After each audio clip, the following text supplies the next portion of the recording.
This is Jpar. This is Myles. Hey guys, Da Boo here. And this is the new review. This week, we review Doctor Strange, the new Marvel movie that just hit theaters. It's a grand old magic time. Did you say theaters? I did. Why? Theaters? Oh, that's even weirder. How should I be saying it? Theaters is not a word.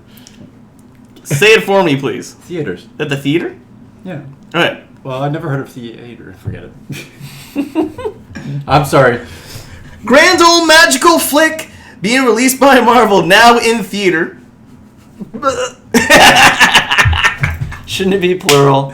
I don't think it was the S that was bothering. It was that enunciating the What was A. it? The theater. Like, I've never heard of that before.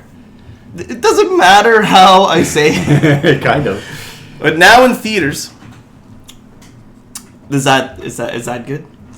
It's better. Is that sufficient? It's just a tad better. Ugh, terrible. Anyways, starring Benedict Cumberbatch, Rachel McAdams, how do you say that one? Chiwetel Ejiofor? Perfect. Yeah, that's what I read. Poor guy. God Sorry, damn. Chiwetel Ejiofor. Brutally his name. Wow. I'm sure it's not that hard to pronounce it, but the one who plays Mordo. Yep. Thanks. Benedict Wong, who coincidentally plays Wong, and Mads Mikkelsen and Tilda Swinton, plus a few other people. Not worth mentioning. Well, you know, I listed quite a bit there. Those are pretty much your stars of your movie right there. Now, so Doctor Strange, yes, does belong to this grand MCU that we've been, I think, pretty much enjoying up to this point. Now, does Doctor Strange fit amongst those other Marvel movies as legends? Is it a meh, or is it a ugh? So, we're here to kind of discuss that. Yes, I brought back the monster groaning from the Young Frankenstein episode.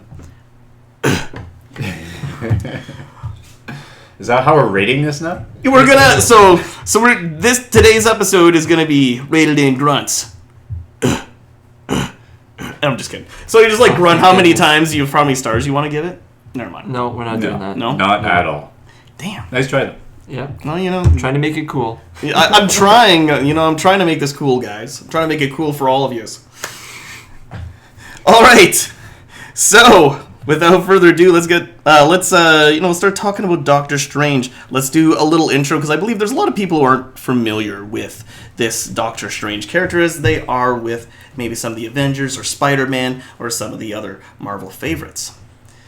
So, Doctor Strange was created back in 1963 by Steve Ditko for Strange Tales, which was a series of comics through Marvel that, well, I guess it was I don't even know how to describe it. It was kind of not famous at the time. It was kind of like short runs of different comic So kind of book like how heroes. Amazing Fantasy number 15 was for Spider-Man. It was just kind of like an intro to that character. They only had small stories. Even Thor debuted in Tales of Astonishment, I want to say. Well, it was kind of like a testing ground for superheroes. Yeah. So if it tested well, if it sold well, if people were interested, then they gave them their own run and So they had a lot of these kind of different ones. There's like Tales of Astonishment, Amazing Fantasy, any others. The one what's the one that Doctor Strange debuted in? Tales of Mystery. Well, no, he was in Strange Tales. Okay, there you go. So even Tales of Mystery, I believe, is another one that they did.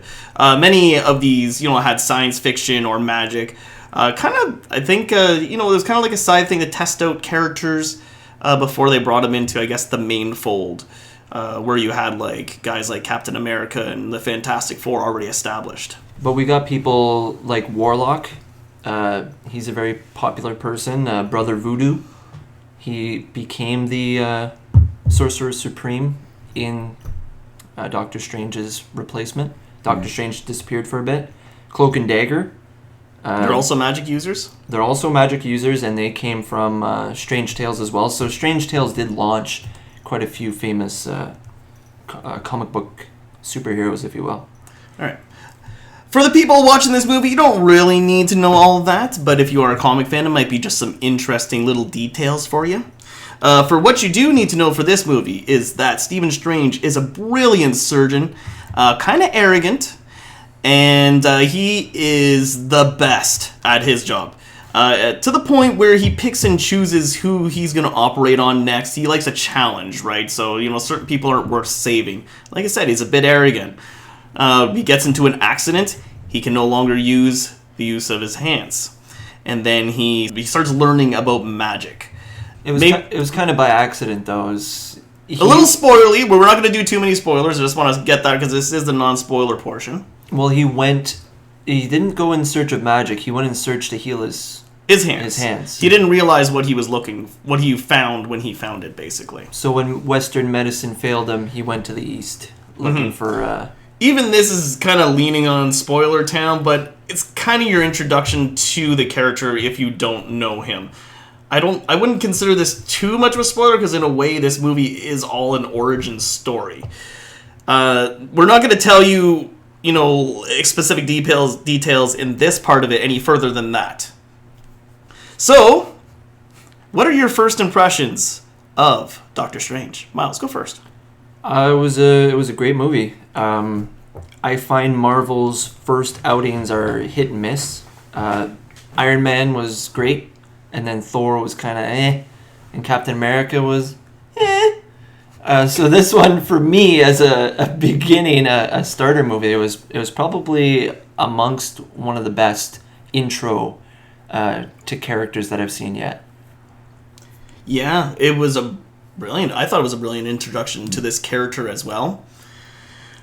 It really reminded me of how, the first Iron Man just here's your character. Here's what he does, and something bad happens to him, and he has to change his life around. And it really plays on the character as opposed to the hero that he becomes. Or later on you find out they're one and the same after. Well, I guess you could say, without giving away spoilers, this is basically Iron Man 1 with magic. Same idea, you got a rich, pompous a-hole who has to basically turn his whole life around, and he gets superpowers out of the deal. He needs to be humbled, to a certain extent, exactly. He needs to hit rock bottom, is what needs to happen. Yeah. And they did a good job portraying that. He really did hit rock bottom, so... And what did you think of Benedict Cumberbatch's performance in this? I've always loved him in everything he does. He has such a commanding performance on screen. His voice is super low and deep, and when he says something, it's just so convincing. It's so real. Yeah, so when he talks, he almost just enchants you by talking. Yes. So to say that he's a magician doesn't almost seem that much of a stretch. Yeah, I'll give you that. Every time he was on screen, you wanted to see what he was going to do next, and he was actually surprisingly funny. I don't think I've seen him be funny yet. I think I gotta agree with you on that. I was thinking the same thing when I was watching the movie. When I was watching the movie, watching the Marvel money. So I was watching the movie. I was thinking the same thing. It's I've never seen him funny. He's always been so dead serious. But he's so intense in his roles, and this one is no different. I think that's part of the problem, actually, is that he's got such a powerful presence, especially as when it comes to personalities. As an actor, he is one of those presences in the room that tends to be a bit strong. I don't know if humor would be something I'd expect from him, actually, more often than not. So you're right, yeah, there is a light humor to this, which is nice. Well, look at the characters he's played. He's played Khan in Star Trek. There's a very commanding, very powerful character. Mm-hmm. He played Sherlock Holmes in Sherlock Holmes. He's the lead there, which is another very smart, very commanding character. That's the BBC version, not the Robert Downey Jr. Sherlock Holmes. That's correct, yes. So yeah, every performance I've seen him in, he's always been either the lead or he's been very powerful, very just amazing to watch all around, start to finish. Speaking of parallels between Tony Stark and Stephen Strange, and Benedict Cumberbatch and he's following Robert Downey Jr. Yeah, he's following Robert Downey Jr.'s career very closely, apparently. All right, so I was the acting was great. The special effects I thought were pretty good. Maybe I thought it was gonna be more Inception-like, Not really sure, but I think it was the right amount of weird and the right amount of, the right amount to like pull you in without leading you astray. You know what I mean? Like, it pulled you in because you got involved in the Stephen Strange character. And as his performance went on, I thought that just got better. But we can talk about more of that later. I guess this is where we got to give our rating, right? Without giving away a spoiler. What about Boo? What'd you think? Well, there's a lot of things I could kind of gripe about. Here's the one thing I love about this particular Marvel movie of ours. It's a completely fresh point of view. So for me, I can come in knowing that even though I'm not overly familiar with the character, I'm vaguely familiar. I can honestly say it was a nice surprise. So for me, it was actually really nice to see visually something different on screen. Because when they started presenting to us certain aspects of the world of magic, simply said, visually speaking, there's nothing to reference with. Everything's based on the sheer imagination, and I feel like I really love how again they pulled out elements directly from the comics from Steve Ditko, along with, in my opinion, the kind of effects that we're starting to see in a lot of the Marvel movies now. They're very cosmic, very epic. We saw it very well done in Guardians of the Galaxy, in a lot of ways. And the thing is, we had to, once again, DC needs to take note because we built up to get to this point in Marvel where we're at magic now. You can't just throw magic in the mix and be like, what the heck is going on? This is a new character, and don't go into this movie expecting me like, oh, you're going to see Avengers all over the damn place. That's not a thing. You got to go in this movie. You're going to learn about Doctor Strange. You don't know about Doctor Strange? You're going to learn about Doctor Strange in this movie, and you're going to learn how magic affects the Marvel Universe, because now this movie is out, the Marvel Universe is so much different now that they've introduced that portion of the universe into the MCU. So, with all of that being said, anyone care to give it a rating without giving any spoilers away just yet? To end with my comments, I kind of feel like I only want to give it about a 3.5 out of 5 for me. It wasn't strong enough to actually be an impactful movie, but it was a strong enough origins movie that I feel comfortable with the character now. I don't know how I feel like how he fits within the rest of the Marvel mold. Yeah, that's my biggest problem of all. I'm anticipating to see how they'll put him to use. That's what I'm really anxious for, but at the same time, I'm a little concerned because it's kind of like how you pointed out. Marvel had to build up to this. Magic in itself is a completely different entity from like superpowers, so to speak. So we almost tend to lump the two in separate categories before they start to cross over in their own time. But I love the fact that it was still a nice, true, honest origins movie. And I feel like a lot of people might be confused. Be like, what are you talking about? Superpowers are magic. It's like, no, it's not. Watch the movies. You'll know what I mean. Like, science is very much involved in most people getting their powers. And this is magic. It's different. I mean, I don't know how else to explain it. Myles, go. Well, I would agree with Boo and his rating. 3.5 definitely sits perfectly well for me because it does have rewatchability. It's just, like you said, I don't know where it fits in the universe just yet. And they made it really hard to figure it out because you don't know what time this is taking place in. There's little hints that there is Avengers out there, but they don't really tell you where. Is this pre-Civil War? Is it post-Civil War? It's after Civil War. See, how do you know that? I don't know if they intend... Should we talk about it though before Let's talk about it in spoilers. Okay. Let's get your rating first. 3.5. Okay. Is where I'd set it. Okay.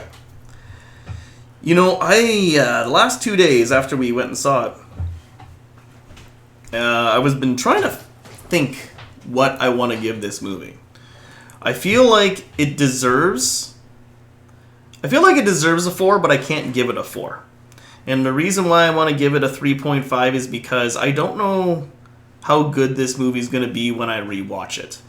I have a feeling it might actually get better when I rewatch it.